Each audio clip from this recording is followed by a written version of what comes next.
I am waiting for my wife, আমি আমার স্ত্রীর জন্য অপেক্ষা করছি। আমরা যখন কারোর জন্য কোনো জায়গায় অপেক্ষা করব তখন এটা আমরা ইংলিশে বলতে পারি। যেমন ধরেন আমার বেস্ট ফ্রেন্ড তথা খুব একজন ভালো বন্ধুর জন্য অপেক্ষা করছি, তখন আমরা এটা ইংলিশে বলতে পারি I am waiting for my best friend.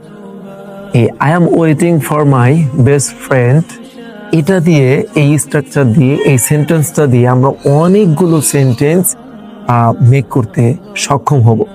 আমরা দেখি কতগুলো সেন্টেন্স আমরা মেক করতে পারি, ট্রাই করি। So let's get start. I am waiting for my best friend, আমি একজন ভালো বন্ধুর জন্য অপেক্ষা করছি। I am waiting for my husband, আমি আমার স্বামীর জন্য অপেক্ষা করছি।